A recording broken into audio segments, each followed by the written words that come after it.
Hello friends, computer fundamental की video number 29 में आपका स्वागत है। और हमने अपनी लास्ट वीडियो में पढ़ा था मशीन लैंग्वेज के बारे में। इस वीडियो में हम पढ़ेंगे असेंबली लैंग्वेज के बारे में। तो असेंबली लैंग्वेज क्या होती है उसके लिए हम थोड़ा सा यहाँ पर डिटेल देंगे, फिर उसका एक छोटा सा प्रोग्राम भी बनाएंगे। तो असेंबली लैंग्वेज हम क्यों यूज करते हैं? तो कंप्यूटर को जो हम इंस्ट्रक्शन देते हैं वो 1-0 की फॉर्म में देते हैं, जैसे कि हमने मशीन लैंग्वेज में पढ़ा था। लेकिन हम चाहते हैं कि कंप्यूटर हमारे कुछ ऐसे सिंबल्स और इंस्ट्रक्शंस को यूज करे जिससे कि हमें मशीन लैंग्वेज को कम से कम यूज करना पड़े। तो उसके लिए हम एक असेंबली लैंग्वेज का यूज करते हैं जिसमें हम उन इंस्ट्रक्शंस को लिखते हैं और एक असेंबलर के द्वारा उस प्रोग्राम को हम मशीन लैंग्वेज में कन्वर्ट कर लेते हैं। तो उससे हमें क्या फायदा होता है? मान लीजिए 1111 ये हमारा कोड है, डेसिमल में 15। तो 15 हम जो यूज कर रहे हैं वो किसी चीज को घटाने के लिए हमने उसको एक कोड दे दिया सब्सट्रैक्शन के लिए हमने कोड यूज किया 15। तो हम इसको सब्सट्रैक्ट तो हमारे लिए काफी बड़ा हो गया, तो हमने और क्या किया, तो हमने सिर्फ कुल मिलाकर इसको सब ही मान लिया कि हमने कोई भी दो नंबर को घटाने के लिए सब यूज करेंगे। और सब के लिए हमने मशीन लैंग्वेज में कोड यूज किया डेसिमल 15 या 1111। तो यहां पर हमारा सब जो है वो हमें याद करने में ज्यादा आसानी होगी। तो ये हमने कुछ एक सिंबल टाइप का समझ लीजिए इसको, या लेटर समझ लीजिए, एक वर्ड समझ लीजिए। तो हमने कंप्यूटर को एक छोटा सा प्रोग्राम लिखकर ये बता दिया कि जब भी कोई नंबर सब्सट्रैक्ट करना है तो जो सब्सट्रैक्ट हम लिखेंगे वो हमारा मशीन लैंग्वेज में 15 कोड है, उसी से हम सब्सट्रैक्ट मानेंगे। उसी तरीके से मान लीजिए कि हमने लिख दिया 14 ऐड करने के लिए, 16 और किसी चीज को करने के लिए, भाग करने के लिए, 17 हमने मल्टीप्लाई करने के लिए। तो हमने उसको कुछ कोड्स दे दिए कि इसके लिए क्या यूज करेगा वो हमारा डेसिमल नंबर 14 या बाइनरी नंबर जो भी इसका आएगा 14 का। ठीक है, तो हम अपने कंप्यूटर को ट्रेन कर लेते हैं प्रोग्राम लिखने के लिए, और जो प्रोग्राम हमारा ट्रांसलेट करेगा किसमें? हमारी ह्यूमन रीडेबल लैंग्वेज में, जिसमें कि हम प्रोग्राम को आसानी से समझ सकें। यहाँ पर जो हमने कंप्यूटर को ट्रेन किया वो नंबर की जगह हमने सिंबल या लेटर हमने यूज किए हैं। नंबर की जगह हम सिंबल या लेटर यूज कर रहे हैं। उससे क्या होगा कि हमें ये याद करने में आसान रहेंगे और हम प्रोग्राम आसानी से जल्दी लिख सकते हैं। मशीन लैंग्वेज की जगह हमने नंबर्स को सिंबल में कंप्यूटर को याद करने के हिसाब से डिजाइन कर लिया, उसमें ऐसे प्रोग्राम बना लिए कि हमारा कंप्यूटर हमसे जो इंस्ट्रक्शंस ले मशीन लैंग्वेज की जगह अपनी इंग्लिश लैंग्वेज, अपने ह्यूमन रीडेबल लैंग्वेज में दे सकें। तो यहाँ हम एक एग्जांपल लेते हैं छोटा सा। दो नंबर को ऐड करने के लिए हम इसको किस तरीके से दो नंबर को ऐड कर सकते हैं। मान लीजिए हमने दो नंबर को ऐड करना है, तो हमने यहाँ लिया CLA, यानी कि हमने एक नंबर लिया A, फिर उसमें किया ऐड B।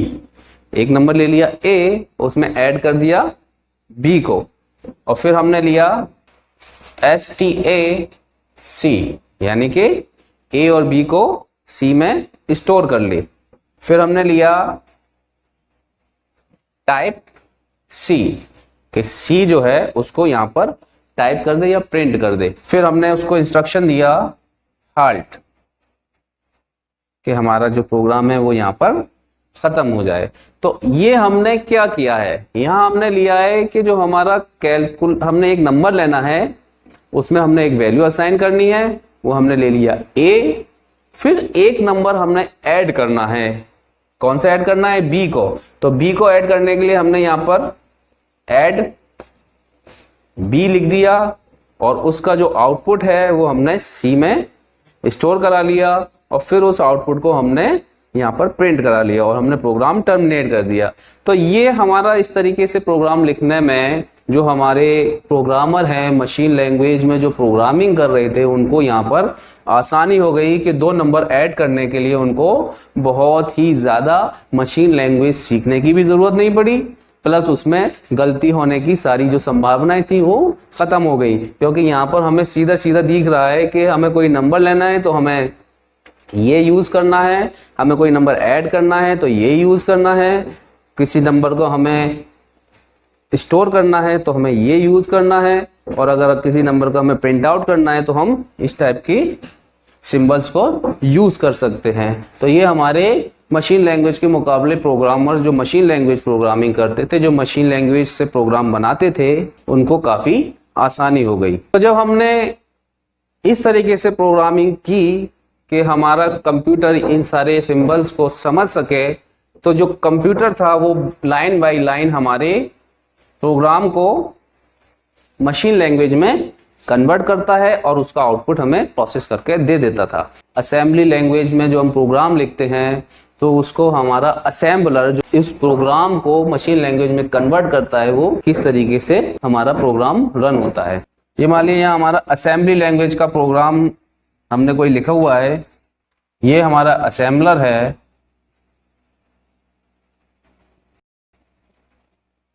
ये हमने इनपुट दिया है। असेंबली लैंग्वेज के प्रोग्राम को हमने इनपुट करा असेंबलर में, तो ये असेंबलर क्या करेगा, उसका आउटपुट देगा मशीन लैंग्वेज प्रोग्राम में।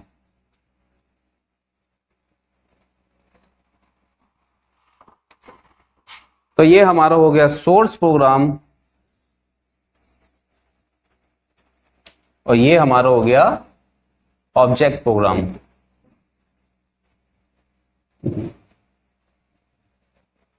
तो सोर्स प्रोग्राम असेंबली लैंग्वेज में जो हमने प्रोग्राम लिखा उसको हमने असेंबलर के द्वारा आउटपुट किया और वो मशीन लैंग्वेज में हमारा कन्वर्ट हो गया। क्योंकि हमारी जो मशीन है वो सिर्फ 1 और 0 ही जानती है, तो हमें 1 0 को आउटपुट लेने के लिए जो हमने असेंबली प्रोग्राम लिखा था उसको असेंबलर के द्वारा आउटपुट मशीन लैंग्वेज में ट्रांसफर कर दिया। तो यहाँ पर हमारा क्या हुआ कि यहाँ हमारा जो पहले हम मशीन लैंग्वेज में प्रोग्राम लिखते थे तो उसमें बीच में कोई असेंबलर नहीं होता था, वो प्रोग्राम हमारा डायरेक्ट ही मशीन लैंग्वेज में रन हो जाता था। लेकिन यहाँ पर क्या है कि हम जो भी प्रोग्राम लिखेंगे तो वो पहले जाएगा हमारा असेंबलर में, असेंबलर में जाने के बाद में तब वो हमारा मशीन लैंग्वेज में कन्वर्ट होगा। तो यहाँ जो हमने प्रोग्राम लिखा है वो क्या है, असेंबली लैंग्वेज का प्रोग्राम। तो हमारी असेंबली लैंग्वेज क्या होती है, असेंबली लैंग्वेज होती है मशीन लैंग्वेज के जो नंबर हैं, यानी कि मशीन लैंग्वेज जो हमारा प्रोग्राम है 1 0, उसको हमने सब्स्टिट्यूट कर दिया, उसको चेंज कर दिया किससे, सिंबल्स और लेटर से। तो लेटर और सिंबल जो हम यूज कर रहे हैं वो हम असेंबलर के द्वारा मशीन लैंग्वेज में कन्वर्ट कर लेते हैं। असेंबली लैंग्वेज जो है हमारी वो क्या यूज करती है, लेटर और सिंबल्स का यूज करती है, वो हमारे मशीन लैंग्वेज के सब्स्टिट्यूट होते हैं। तो जो प्रोग्राम नंबर की जगह हमारे सिंबल और लेटर का यूज करता है उसे हम असेंबली कोड कहते हैं।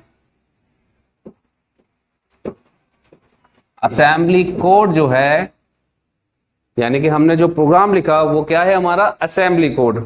जो हमने असेंबली लैंग्वेज यूज करके जो हमने प्रोग्राम लिखा वो हमारा असेंबली कोड है। असेंबली कोड जो हमारा आया वो हमने इनपुट किया असेंबलर में, असेंबलर ने वो हमारा आउटपुट मशीन लैंग्वेज में दे दिया। अब हमारा जो सीपीयू है, हमारी एएलयू है, हमारे जो भी लॉजिक हैं वो सारे कुछ मशीन अपने प्रोसेस कर और उसका हमें आउटपुट दे देती है। तो असेंबलर जो है वो हमारा एक सिस्टम प्रोग्राम है जो हमारा कंप्यूटर मैन्युफैक्चरर हमें कंप्यूटर के साथ में देता है। तो यहाँ हम एक छोटा सा मशीन लैंग्वेज का प्रोग्राम का एग्जांपल लेंगे और उसके साथ में फिर हम एक असेंबली लैंग्वेज के प्रोग्राम को भी बनाएंगे। तो उसमें देखेंगे कि डिफरेंस क्या है, जो कि हमें मशीन लैंग्वेज से असेंबली लैंग्वेज में हमें क्या बेनिफिट मिला। तो उसके लिए हम 2 नंबर ऐड करने के लिए एक छोटा सा प्रोग्राम बनाते हैं। तो हम उसके लिए मेमोरी लोकेशन ले लेते हैं। मेमोरी लोकेशन मान लीजिए 0000 से 0001 2, इस तरीके से हमारी मेमोरी लोकेशन बढ़ती चले जा रही हैं।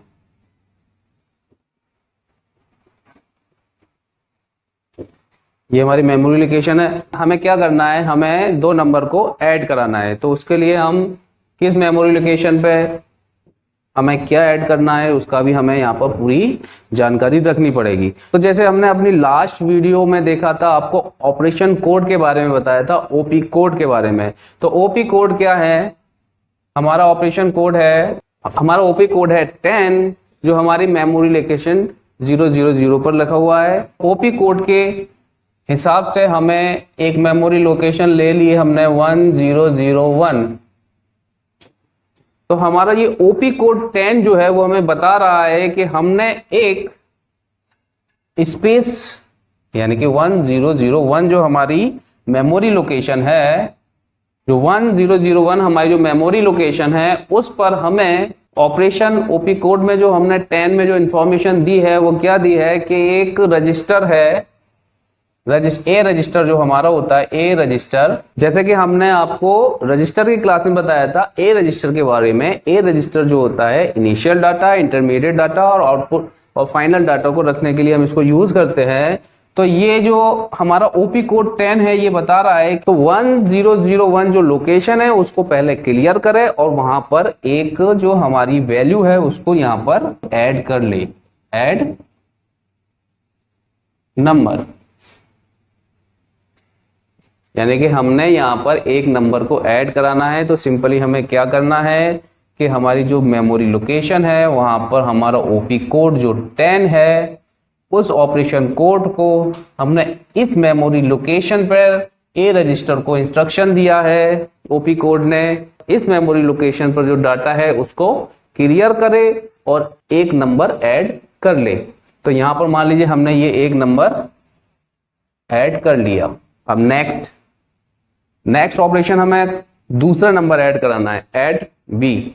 तो हमने नेक्स्ट ओपी कोड जो इंफॉर्मेशन है वो मान लीजिए 14 नंबर पे हमने लिखी हुई है, ओपी इंस्ट्रक्शन हमने 14 नंबर दिया है उसको, और हमारी लोकेशन हो गई 1002।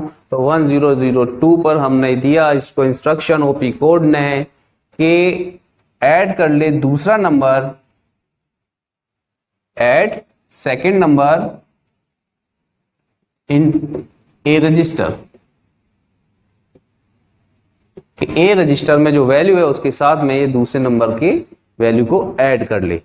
अब हमारा तीसरा इंस्ट्रक्शन क्या आएगा? तीसरा इंस्ट्रक्शन हमारा है स्टोर करने का, स्टोर इन सी। तो हमने यहाँ पर इसको ओपी कोड दे दिया मान लीजिए 30। तो इस 30 कोड से हमें क्या इंस्ट्रक्शन दिया इसने कि मेमोरी लोकेशन 1003 पर ए रजिस्टर में जो हमारा डाटा है उसको स्टोर कर ले, स्टोर ए रजिस्टर डाटा। ए रजिस्टर का जो आंसर है वो यहां पर इस लोकेशन पर स्टोर कर दे। अब हमारा चौथा क्या था? टाइप सी तो हम नहीं कर रहे, चलिए हम हाल्ट कर लेते हैं यहां पर। तो हमारी एक लोकेशन आ गई मान लीजिए 00 पर इसने दे दिया, 00 ओपी कोड इंस्ट्रक्शन पर ये हमने दे दिया इसको हाल्ट, कि हमारा प्रोग्राम यहाँ पर टर्मिनेट हो जाए, प्रोग्राम यहाँ एंड हो जाए। तो यहाँ पर हमने ये देखा कि हम जब कोई प्रोग्राम लिख रहे हैं तो हमें मेमोरी लोकेशन का भी ध्यान रखना पड़ रहा है, ओपी कोड भी हमें ध्यान रखने पड़ रहे हैं, जो हमारे ओपी कोड है उनकी मेमोरी लोकेशन क्या है। तो ये सारी चीजें हमें मशीन लैंग्वेज के प्रोग्राम लिखने में ये सारी चीजें हमें ध्यान में रखनी पड़ती हैं। तो अगर हमारा मान लीजिए कोई मेमोरी लोकेशन गलत होती है लिखने में तो हमारा प्रोग्राम खराब हो जाएगा, रन नहीं करेगा, या हमने कोई ओपी कोड गलत लिख दिया है तो हमारा प्रोग्राम करप्ट हो जाएगा। तो यहाँ पर हमें मशीन लैंग्वेज में काफी सारा ध्यान रखने की जरूरत पड़ती है। अब हम लेते हैं इसी के कंपैरेटिवली कि हम असेंबली लैंग्वेज में अपना प्रोग्राम किस तरीके से बना सकते हैं। तो असेंबली लैंग्वेज में हम क्या करते हैं, जो हमारे ओपी कोड हैं इनको हम बड़ी आसानी से अपने इंस्ट्रक्शंस में या कुछ हम सिंबल्स में इसको ओपी कोड को हम कन्वर्ट कर लेंगे। अगर हमें ओपी कोड यहाँ याद रखने की जरूरत पड़ती है तो हम मशीन लैंग्वेज में ओपी कोड को हमें याद करना पड़ेगा, लेकिन असेंबली लैंग्वेज में हम इंस्ट्रक्शंस को, सिंबल्स को याद करके अपना प्रोग्राम आसानी से बनाएंगे और हमें मेमोरी लोकेशन भी याद करने की जरूरत नहीं है कि किस मेमोरी लोकेशन पे हमें कौन सा डाटा पहुंचाना है। तो असेंबली लैंग्वेज जो है वो हमारे ओपी कोड को हमारे करस्पॉन्डिंग इंस्ट्रक्शन के साथ में कन्वर्ट कर देती है। इससे हमें ये ओपी कोड याद रखने की जरूरत नहीं है और बाकी सारा कुछ हमारा असेंबलर हैंडल करता है। तो हम यहाँ पर एक असेंबली लैंग्वेज का प्रोग्राम बनाते हैं, तो मैं इसको यहाँ लिखे रहने देता हूँ, बाकी थोड़ा सा हम यहाँ पर इसको ड्रॉ कर लेते हैं। तो यहाँ पर हम असेंबली लैंग्वेज के लिए बनाते हैं, ये मेमोरी हो गई, मेमोरी लोकेशन, यहाँ हमारा एड्रेस हो गया जहाँ हमारा ये सारा कुछ डाटा रखा जाना है, और ये हमारा निमोनिक हो गया। निमोनिक के बाद एक मेंटल ट्रिक मान लीजिए जिसमें हम आसानी से किसी चीज को याद रखने के लिए उसको उसके साथ में रिलेट कर देते हैं। तो ये हमारी लोकेशन जो थी, हमारी लोकेशन थी 0000000 0001 0002 0003, इसी तरीके से हमारी लोकेशन है। और हमने इसके लिए ओपी कोड क्या लिया था, CLA, फिर उसके बाद में ऐड, फिर उसके बाद में STA, फिर उसके बाद में हॉल्ट। ये हमारे एड्रेस कहाँ पर थे, 1001 1002 1003 1004। तो यहाँ पर हमें ओपी कोड को याद रखने की जरूरत नहीं है, हमने CLA ले लिया, यानी कि हमें एक नंबर लेना है और वहाँ की मेमोरी लोकेशन को क्लियर कर कर उस नंबर को A रजिस्टर में इस मेमोरी लोकेशन पर रखना है। तो यहाँ पर हमें ओपी कोड 10 14 13 00 ये याद करने की जरूरत नहीं है। हमारा ये चीज जो है कि CLA, ऐड, STA, हॉल, ये हम आसानी से याद कर सकते हैं। लेकिन अभी मैं एक छोटा सा प्रोग्राम भी बताऊंगा आपको लिख कर के एक्चुअल में असेंबली लैंग्वेज में प्रोग्राम कैसे लिखते हैं। अभी तो मैं फिलहाल आपको इसका कंपैरिजन करा रहा हूं कि हमारा ऑपरेशन कोड को हमने निमोनिक से चेंज कर दिया, जिससे कि हमें इनको याद रखने में आसानी हो जाए।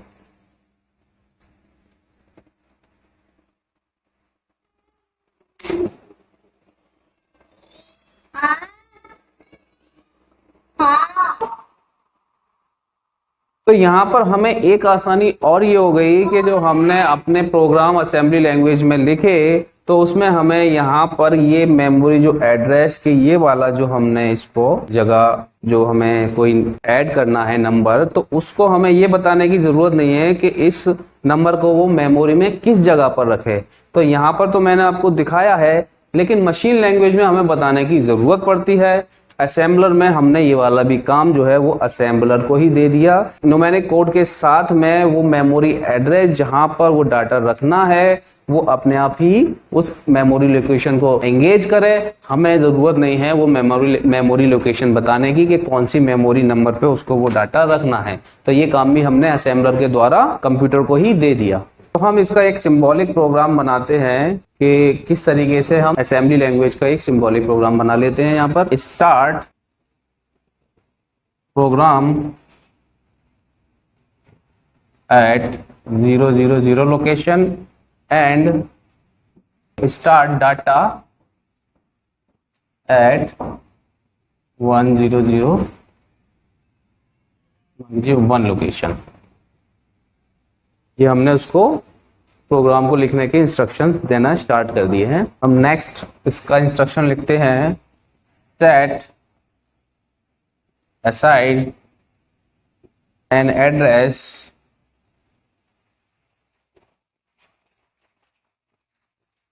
और हमें जो पहला नंबर ऐड करना है उसको हम दे देते हैं FRST, first. Set aside an address for first, यानी कि हमारा जो पहली लाइन है वो स्टार्ट करेगा प्रोग्राम और मेमोरी लोकेशन 0000 से स्टार्ट करेगा और जो हमारा डाटा है वो 1001 लोकेशन पे रखना स्टार्ट करेगा।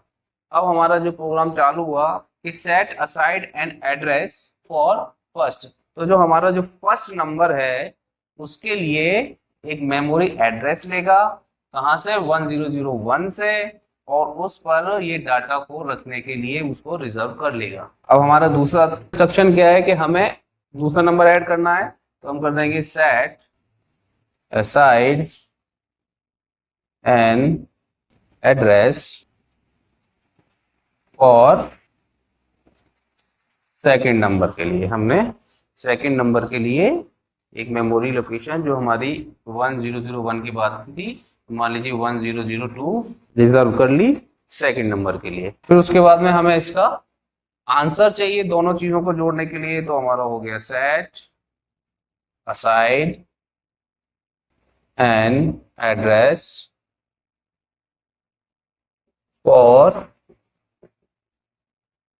आंसर। तो हमारा जो आंसर है, इन दोनों का जो एडिशन है, वो इन दोनों का जो जोड़ है वो हमारे आंसर है। तो वो यहाँ पर हमारे लिए एक मेमोरी लोकेशन रिजर्व कर लेगा और वहां पर इसको आंसर को दे देगा। तो हमारा नेक्स्ट इंस्ट्रक्शन आएगा CLA FRST, यानी कि जो CLA है हमारा एक कोड, OP कोड 10 था CLA के लिए, वो हमारा प्रोसेस होगा और उसके लिए हमारे रजिस्टर की जो वैल्यू है, जो हमने यहाँ 1001 में जो हमने एक वैल्यू फर्स्ट के लिए रिजर्व करी थी, वहां से डाटा लेगा। फिर हमारा लेगा ऐड सेकंड, फिर लेगा हमारा STA में हमारा आएगा आंसर, और उसके बाद में हमें हार्ड करना है, अपना प्रोग्राम स्टॉप करना। तो हमने ये यहाँ अपना प्रोग्राम लिख लिया है। अब इस प्रोग्राम को हमारा जो असेंबलर है, वो असेंबलर क्या करेगा, मशीन लैंग्वेज में इस पूरे प्रोग्राम को कन्वर्ट करने के बाद में मशीन इस प्रोग्राम को प्रोसेस करेगी और उसका आउटपुट जो है वो हमारे सामने डिस्प्ले हो जाएगा। तो हमारे यहाँ पर असेंबली प्रोग्राम में और मशीन लैंग्वेज प्रोग्राम में जो हमारी कमियां थी वो हमने यहाँ पूरी कर ली हैं। तो हमारा असेंबली प्रोग्राम जो है वो आसानी से बन जाता है। असेंबली प्रोग्राम में अगर कोई एरर है तो वो हमें आसानी से मिल जाती है। असेंबली प्रोग्राम में अगर हमें कोई मॉडिफिकेशन करना है तो वो हम आसानी से कर सकते हैं। असेंबली प्रोग्राम में हमें OP कोड्स या एड्रेसेस को याद रखने की जरूरत नहीं पड़ती। मशीन लैंग्वेजेस की एडवांटेज के साथ साथ में इसकी कुछ कमियां भी हैं, यानी कि डिसएडवांटेजेस भी हैं। तो डिसएडवांटेजेस क्या है कि ये मशीन डिपेंडेंट है, यानी कि एक मशीन जो कंप्यूटर मैन्युफैक्चरर बना रहा है, वहीं दूसरा कोई कंप्यूटर मैन्युफैक्चरर दूसरी तरह के मशीन बना रहा है, तो वहां पर ये हमारा एक ही तरीके का प्रोग्राम नहीं रन कर सकता, क्योंकि उसने जो OP कोड इंस्ट्रक्शंस जो इसको हमने यहाँ ट्रांसलेट किए हैं वो किसी दूसरी तरीके से हो सकता है उसने किए हों,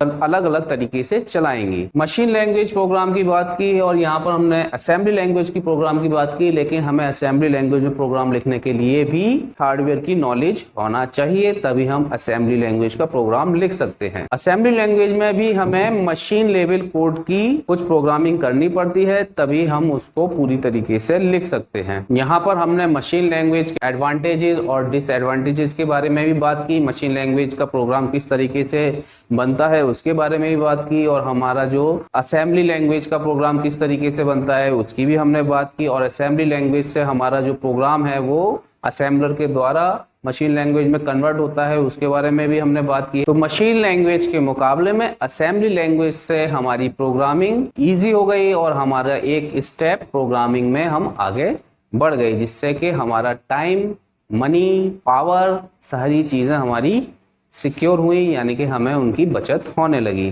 तो हमारी ये वीडियो आपको कैसी लगी है इसके बारे में हमें कमेंट करते रहिए, हमारी वीडियो को लाइक शेयर करते रहिए और हमारे YouTube चैनल को सब्सक्राइब कीजिए। अब हम अपनी नेक्स्ट वीडियो में पढ़ेंगे हाई लेवल लैंग्वेजेस के बारे में। अगर आपको मशीन लैंग्वेज के बारे में कोई जानकारी चाहिए तो मैं उस टॉपिक का लिंक इस वीडियो के डिस्क्रिप्शन में आपको दे देता हूं। तो आज की वीडियो में इतना ही, हम अपनी अगली वीडियो में मिलेंगे। Thank you.